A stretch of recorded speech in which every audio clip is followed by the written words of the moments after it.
अस्सलाम वालेकुम student, welcome back to my channel maths ninja. आज मैं आपको एक्सरसाइज 1C का क्वेश्चन नंबर 10 करवा रही हूँ, क्योंकि मैं 9 क्वेश्चन नहीं करवा रही बिकॉज जो 9 क्वेश्चन है वो सेम पैटर्न का, सेम सोल्यूशन उसका वैसे है जो कि क्वेश्चन नंबर 8 है। तो इसीलिए मैं आपको डायरेक्ट अब 10 पे करवा रही हूँ। 10 भी आपने पहले 1B में जौन सा है वो किया हुआ है, लेकिन ये कि मैं आपको 1C में दोबारा इसलिए करूँ क्योंकि वो डायरेक्टिव प्रोपोर्शन का था और ये इनवर्स प्रोपोर्शन का है। तो हम क्वेश्चन नंबर 10 जो है वो रीड करते हैं। क्या लिखा हुआ है क्वेश्चन नंबर 10 में? For each of the following Y is inversely proportion to X, copy and complete the table. मतलब कि वाई जो है वो इनवर्सली प्रोपोर्शन है एक्स के, तो हमें ये जो टेबल है वो कंप्लीट करना है। पहले हम के की वैल्यू फाइंड करेंगे, और के की वैल्यू किस तरह फाइंड करेंगे कि हमारे पास एक्स और वाई दोनों की वैल्यू होगी तो हम के की वैल्यू फाइंड कर सकते हैं। तो अब हम इस क्वेश्चन का सोल्यूशन स्टार्ट करते हैं। वो कह रहे हैं कि y is inversely proportion to 1/x है, ठीक है। तो y हमारे पास कितना हो गया है? इनवर्सली प्रोपोर्शन हटा के k/x लगाएंगे। k हमेशा कांस्टेंट होता है, इसलिए मैं यहाँ पे बाबा नहीं लिख रही हूँ।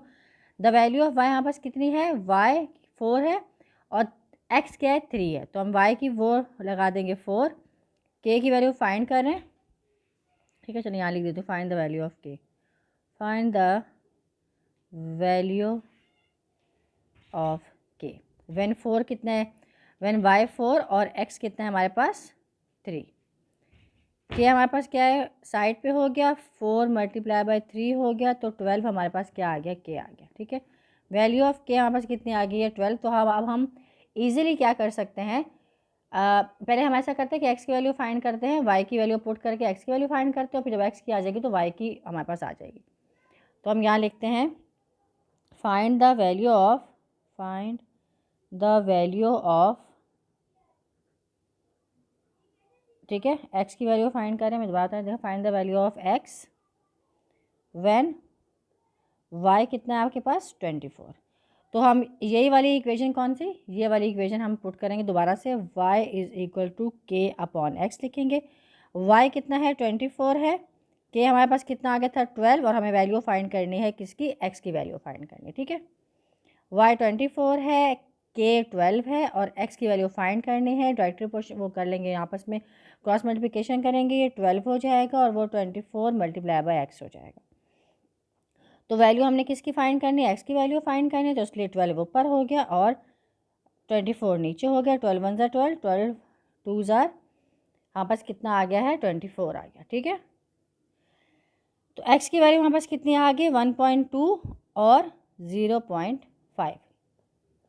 तो अब हम क्या करेंगे, यहाँ पर हम x की वैल्यू लिखेंगे कितनी? 0.5 लिख देंगे, समझ आया।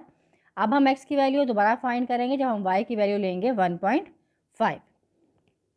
तो ये हम यहीं पे नीचे कर लेते हैं ताकि हमारे पास हो। Find the value of x, find the value of x when how much y? y हमारे पास है 1.5। बिल्कुल सेम पैटर्न से करना है, ठीक है।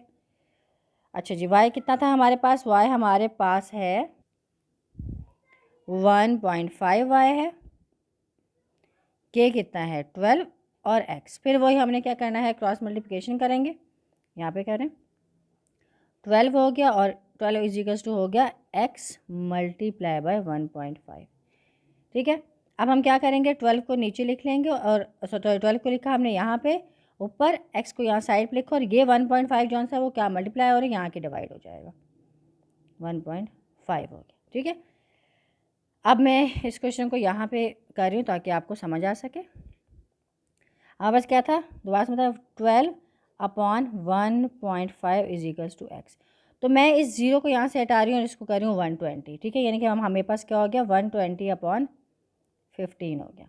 तो 15 के टेबल में 8 पे आता है 120। तो द वैल्यू ऑफ x कितनी आ गई? 8 आ गई है, जब हमारे पास वैल्यू कितनी है y की? 1.5, ठीक है। अब तमाम x की वैल्यू हमारे पास आ चुकी है, इसलिए अब हम क्या करेंगे, अब हम इजीली तौर पे किसकी वैल्यू ले लेंगे? y की वैल्यू हम इजीली फाइंड कर लेंगे, ठीक है। तो अब हम क्या करेंगे, find the value of y,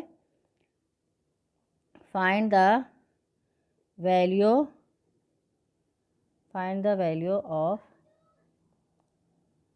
find the value of y when x कितना होगा? 2, ये वाला मैंने लिया, ठीक है, स्टार्ट किया यहाँ से 2। तो y directly sorry y is equals to k upon x हो गया। y की वैल्यू फाइंड करनी है, k हमारे पास 12 था और x कितना है 2, तो ये y की वैल्यू आ गई है 6। पहली y की वैल्यू यहाँ पास कितनी आ गई है 6 आ गई, तो यहाँ ये 6 लिख लेंगे। अब हम दोबारा से फाइंड करेंगे y की value. Find the value of y when x कितना होगा यहाँ पे हमारे पास 2.5, ठीक है। तो y हमारे पास क्या है, y डायरेक्टली प्रोपोर्शन था हमारे पास, सॉरी y हमारे पास क्या है k अपॉन x है। तो हमारे पास जो y की वैल्यू है वो कितनी है, यहाँ पे हमने y की वैल्यू फाइंड करनी है और k की वैल्यू हमारे पास 12 है और x की वैल्यू कितनी है हमारे पास 2.5 है, ठीक है। अब मैं दोबारा यहाँ से डेसिमल रिमूव करके यहाँ पे क्या मैं कर रही हूँ, एक ज़ीरो क्या कर रही हूँ, उसको मैं इंक्रीज़ कर रही हूँ। तो 25 का टेबल जब हम करेंगे तो 25 का टेबल हम स्टार्ट करते हैं। 25 के टेबल में हमारे पास क्या होता है कि हम ऐसा करते हैं कि मैं आपको यहाँ पे ऊपर यहाँ साइड पे वो कर देती हूँ, क्या कहते हैं इसका, यहाँ पे मैं ऐसा कर देती हूँ, वो कर देती हूँ, डिवीज़न भी करवा देती हूँ। 120 है, 25 ज़ाहिर बात 25 जो 25 फोर ज़ा क्या होता है हमारे पास 100 हो गया, ये 2 हो गया और ये 0 नीचे आ गया, तो हम पॉइंट लगा के यहाँ पे 0 करेंगे और 8 पे 200 होता है, ठीक है। तो 25 यहाँ दोबारा से करूँ ताकि आप लोगों को थ्रोली समझ आ सके, ठीक है। तो ये हमारे पास कितना हो जाएगा 4.8, तो वैल्यू ऑफ y हमारे पास कितनी आ गई है 4.8। तो यहाँ हम लिखेंगे वैल्यू ऑफ y कितनी आ गई है 4.8। तो हमारा ये पार्ट ए जौन सा है वो क्या हो गया, कंप्लीट हो गया। क्वेश्चन नंबर 10 का पार्ट ए मैंने आपको थ्रोली करवा लिया। पहले के की वैल्यू फाइंड की है, फिर जब के की वैल्यू आ गई तो हमने क्या किया है कि एक्स की वैल्यू फाइंड की है, ठीक है, वाई 24 लेके, फिर दोबारा एक्स की वैल्यू फाइंड की है वाई 1.5 लेके, तो वहाँ पर एक्स की वैल्यू कितनी आ गई थी 8 आ गई। पहले एक्स की वैल्यू 0.5 आई है, दूसरी एक्स की वैल्यू 8 आई है। फिर हमने वाई की वैल्यू फाइंड की है कि हमारे पास जब एक्स 2 था तो वाई पी वाले फाइंड करने के लिए हमने 12 जो सा वो के लिखा और 2 लिखा, तो 2 1 ज़ा 2 और 2 6 ज़ा 12 हो गया, ठीक है। तो ये वाई की वैल्यू 6 आ गई। फिर हमने वाई की वैल्यू फाइंड करने के लिए एक्स की वैल्यू कितनी लिखी है 2.5 की है, ये देखें 2.5।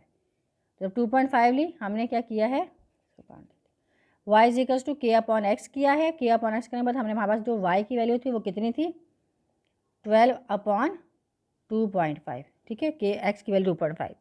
फिर मैंने डेसिमल रिमूव किया तो यहाँ पे मैंने क्या कर दिया 120 कर दिया, और उसके बाद मैंने जब 25 को किया है डिवाइड किया, यहाँ मैंने ऊपर पूरा डिवाइड भी दिखा दिया आप लोगों को कैसे किया, तो 4.8 इसका आंसर आ गया। तो टेबल हमारा ये कंप्लीट हो गया। आई होप कि आपको पार्ट ए समझ आ गया होगा, और क्या कहते हैं इंशाल्लाह मैं अब आपको नेक्स्ट ऑन से वो पार्ट बी करवाती हूँ।